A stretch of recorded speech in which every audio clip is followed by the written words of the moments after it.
みんな、こんにちは。早速だけどあなたたちには、この刑事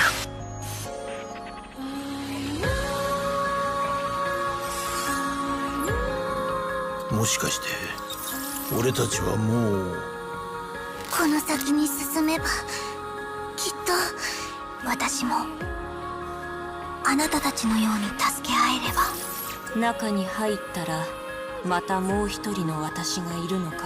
あんたのしたこと、やっぱりどうしても許せない。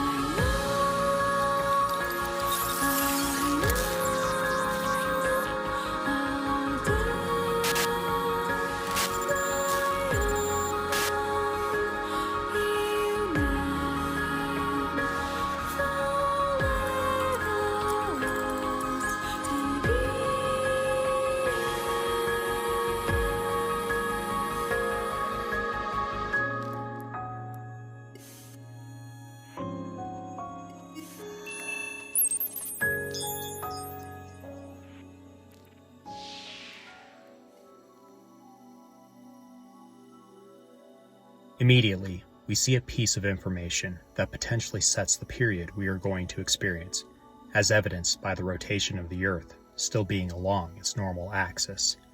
It is confirmed that this changed with the moon incident sometime in 26XX, the two X's being unknown years, where the moon was partially destroyed, resulting in the Earth's axis shifting and becoming tidally locked.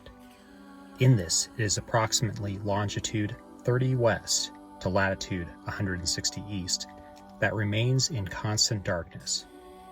This encompasses all of North and South America, while Europe, Africa, and Asia remain in a constant state of day. These regions are referred to as the Kingdom of Night and the Kingdom of Day, respectively. What this means is that our window of time is limited to a 99-year span in an otherwise very broad span of time. In this brief clip, we see that longitude 0 over Greenwich, England is in darkness, so the moon incident has not yet taken place. It also likely places this prior to the events of Replicant. In this next part, the angelic script to the left of the screen just names our characters.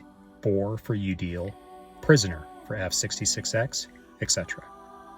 The flashing images across the screen are unclear to me, but maybe one of you sleuths out there may have theories of your own that I missed. This next clip appears to be the moon.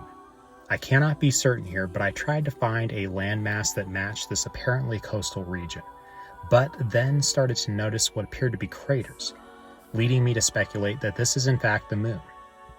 We know of at least 2 quantum computers that exist within the timeline of NieR, and the first of these is the Divine Tree from Replicant, and the second is on the moon. I speculated in my Into the Cage video that the cage was very likely the quantum computer located on the moon, and it would seem more and more that this is the case. We may be about to witness the circumstances that led to this partial destruction, and the after effects of which we witnessed in Replicant and Automata. I have made no secret of my dislike for Argo in this story. He is a terrible husband, and even worse father. This image stopped me dead in my tracks when I first saw it, because it portrays an incredibly selfish individual as showing compassion and concern for another. If I was to tell a story about this scene, I would say that it is Argo walking past and trying to ignore a clearly distraught Theo. He then pauses, looks back at the small child. Something within him stirs. Perhaps he is willing to set aside his own wants and instead place the needs of another before him. Theo is looking for Mr. Monster and is upset that she cannot find him. Will Argo finally find redemption through Theo? In this still, we see the angelic script for World. To lend credence to this speculation, we see Theo holding tightly to Argo's back, while he propels them upward along a sheer wall.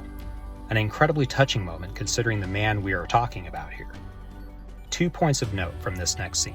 First, we see Noel appear in a sort of digital form, then replace Argo. Back in Saving NieR Reincarnation Part 2, I noted how great it would be to see the characters that have the ability to traverse the cage, and it looks like we will be getting precisely this in Season 3. Also note the disparity in size between the bulky and physically powerful Argo versus the diminutive Noel. Again, the attention to detail continues to impress me. This next sequence reminds me of Castlevania, Symphony of the Night. Here we have an inverted landscape and Saryu running across the ceiling, then standing before a teleporter and briefly meeting Lars. Also note that this inversion appears to be mirrored vertically. Additionally, there are no scarecrows, as well as parts of the cage being stripped away and exposed in digital framework of sorts. This implying that the goal of the overworld traversal will be less focused on repairing the individual weapon memories, and instead the fundamental underpinnings and architecture of the cage as a whole. Everything that has happened has been very deliberate and building towards what is to come. One more point of lore to consider is the aesthetics of the cage in the role time plays in the overarching story within Yoko Taro's works. There are multiple examples of divergent realities and traversing time already established. What if the digital, almost real framework we see here in the trailer is in fact divergent realities coming together? Pay attention to this as the story progresses. We have already seen ample evidence within the dark memory stories of Hina and Yuzuki. This next string of sequences is particularly fascinating to me. It begins with the word liberation, written again in angelic script. The picture is of Mama, with Theo in one eye and Argo in the other. Both of these characters are slaves. Theo is a slave due to external circumstances forced upon her, and Argo is a slave to his own selfish desires. Considering this, liberation becomes particularly impactful. Will the man save the child from bondage of body? And so too will the child save the man from bondage of spirit. We are then shown this brief clip of a control room and an enigmatic figure flickering before the monitors. Who is this? What purpose does this scene serve? We might be given our answer in the next scene where YorHa is spelled clearly across the keyboard. Are we witnessing the birth of YorHa? Or is this perhaps a time loop made possible through the quantum computers of the future, interacting with their progenitors of the past? Next we see what very well may be our greatest evidence as to who or what Mama is. For the briefest moment, we see here her silhouette flicker and become a pod. In Automata, we are given evidences that pods and androids alike occupy space within the physical and digital realms. Pods 042 and 153 that support 2B and 9S respectively are the two we have seen the most exposure to through Automata, and they appear to be connected to each other as well as to other intelligences that occupy the digital space. Additionally, the pods that maintain the server on the moon, compiling the collective memories of humanity, are a hive mind known as Pod 006. It is also revealed in the novella, A Much Too Silent Sea, that these intelligences are in fact the Council of Humanity. They are also charged with maintaining the collected memories of humanity and manage these within a digital space. YorHa Unit 10H is responsible for the maintenance of these pods 006 within the moon bunker, and could be the girl we see in the trailer in the foreground of the monitor room. It is also possible that we're witnessing YorHa's progenitor, Zenaya. As an aside, if we're going to dive into some more obscure lore, then we can discuss the role reincarnation plays in the case of the boy administrator from Replicant, who creates a companion out of his own rib. The two are remarkably similar to 9S and 2B, but childlike. After their defeats at the hand of Kaine, the boy awakens in physical form.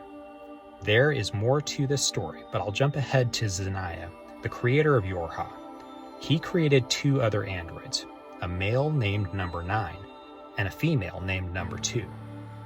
Number 9 kills his master, then is killed by Number 2, but not before 9 installs a backdoor into YorHa that will eventually exploit it to the machines and lead to the fall of YorHa. Does this sound familiar? In the trailer, we see the icon of Mama flickering, replaced by a pod. In the NieR Automata concert, it is revealed that Mama appears to help 9S, A2, and Emil to fight the Shadow Lord in a sort of digital space. All this happening in the period of time shortly after A2 kills 2B, with A2 claiming the memories of 2B by taking up her weapon. Are the pods the denizens that manage and occasionally occupy the cage? An endless road. The hidden truth. Again, is time a factor here? Here we have a scene where Fio, Udil, and Rion stand before 7 floating white doors. In Drakengard 1, there is a room within the floating Imperial Fortress with 7 red doors. Is this significant? This would not be the first biblical reference within Yoko Taro's games. Doors are also regularly used by Carrier to bring Fio and other less pleasant creations into the cage, or perhaps even move them from one place in the cage to another. Look no further than his summoning and wielding memory weapons to fight for him in his final showdown with Lavania. The cage is collapsing, its foundations compromised. All we are given is that the repair of the weapon memories and the guiding of Hina and Yuzuki to a peaceful resolution was in preparation for what is to come. Who or what is the foreign threat that Mama warns against? Is it the alien invaders introduced in Automata, or something worse? Could it even be the Watchers? After all, we were introduced to Legion and Red Eye in the Dark Memory stories told as a divergent reality of Hina and Yuzuki. So what else is waiting for us? What new mysteries stand to be revealed as we dive back into the cage?